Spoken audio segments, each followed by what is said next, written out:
दर्शकों, जैसा कि हम सभी जानते हैं कि हिंदू धर्म में जब भी कोई शुभ कार्य का आरंभ किया जाता है तो सबसे पहले भगवान शंकर और माता पार्वती के गजानन यानी गणेश जी की पूजा की जाती है। उसके बाद ही अन्य किसी देवता की पूजा की जाती है और यही वजह है कि भगवान गणेश को विघ्नहर्ता भी कहा जाता है।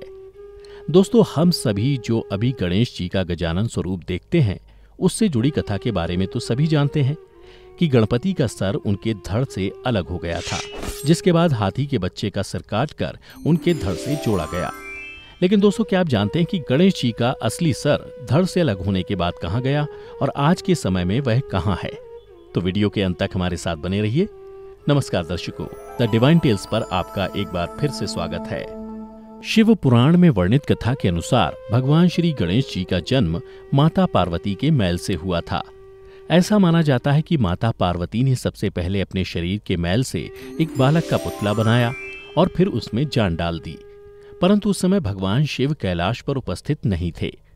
बालक रूपी पुतले में प्राण फूंकने के बाद माता पार्वती स्नान करने को जाने लगीं और उन्होंने उस बालक से कहा, हे वत्स, मैं स्नान करने जा रही हूँ।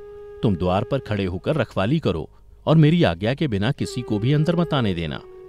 इतना कहकर माता पार्वती स्नानागार में चली गई। उधर कुछ समय बाद भगवान शंकर लौट कर आए और माता पार्वती के भवन में जाने लगे, परंतु बाल गणेश ने भगवान शंकर को अंदर जाने से रोक दिया। यह देख भगवान शिव विस्मित हो गए और उन्होंने उस बालक से पूछा, तुम कौन हो? तब श्री गणेश ने कहा, मैं माता पार्वती का पुत्र गणेश हूँ और उनका आदेश है कि उनकी आज्ञा के बिना मैं किसी को अंदर नहीं जाने दूं। यह सुनकर भगवान शंकर ने उस बालक को बहुत समझाने का प्रयत्न किया, परंतु वह बालक नहीं माना। तब क्रोध के आवेश में आकर भगवान शिव ने उस बालक का सिर धड़ से अलग कर दिया और भीतर चले गए। उधर माता पार्वती को जब गणेश के वध की सूचना मिली तो वह क्रोधित होकर विलाप करने लगीं, जिससे तीनों लोकों में हाहाकार मच गया। तब माता पार्वती को प्रसन्न करने के लिए भगवान शिव ने एक हाथी के बच्चे का सिर काटकर उस बालक के धड़ से जोड़ दिया और उसे पुनः जीवित कर दिया। और ऐसा माना जाता है कि भगवान गणेश तभी से गजानन कहलाने लगे। वहीं एक दूसरी कथा के अनुसार जब भगवान गणेश का जन्म हुआ तो कैलाश पर्वत पर उत्सव मनाया जा रहा था। उस उत्सव में सभी देवता बाल गणेश को आशीर्वाद देने के लिए शिवधाम पधारे थे, परंतु शनिदेव कैलाश तो आए लेकिन गणपति को देखे बिना ही वहां से जाने लगे।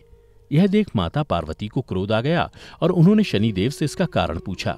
तत्पश्चात शनिदेव ने कहा कि अगर उनकी दृष्टि गणेश पर पड़ी तो अमंगल हो जाएगा, लेकिन माता पार्वती नहीं मानी और उन्हें गणेश को देखने का आदेश दे दिया। फिर जैसे ही शनि ने गणेश को देखा, उनका सिर कटकर हवा में विलीन हो गया। गणपति जमीन पर गिर गए और माता पार्वती बेहोश हो गई। इसके बाद भगवान विष्णु ने एक नवजात हाथी का सिर काटकर गणेश जी के धड़ से जोड़ दिया। ये तो हो गई भगवान गणेश के जन्म और उनके धड़ से सिर अलग होने की कथा। आइए अब जानते हैं कि आखिर भगवान गणेश का वास्तविक सिर कहाँ गया। धर्मज्ञों की माने तो भगवान गणेश का असली सिर धड़ से अलग होने पर भगवान शिव ने उसे एक गुफा में रख दिया। इस गुफा को आज पाताल भुवनेश्वर गुफा के नाम से जाना जाता है।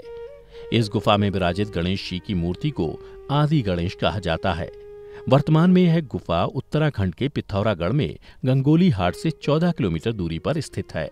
मान्यता है कि इस गुफा में रखे गणेश के कटे हुए सिर की रक्षा स्वयं भगवान शिव करते हैं। और गुफा के बारे में इससे ज्यादा जानना चाहते हैं तो डिस्क्रिप्शन में दिए गए लिंक पर क्लिक करें। और अगर आपको हमारी ये वीडियो अच्छी लगी हो तो इसे अपने तक सीमित ना रखें, बल्कि अपने दोस्तों और रिश्तेदारों के साथ भी शेयर करें। और हाँ, अगर आप हमारे चैनल पर नए हैं तो ऐसी ही आध्यात्मिक कथाओं के लिए द डिवाइन टेल्स को अभी सब्सक्राइब कर लें। फिलहाल आज की वीडियो में इतना ही। अब हमें दें इजाजत। आपका बहुत बहुत शुक्रिया।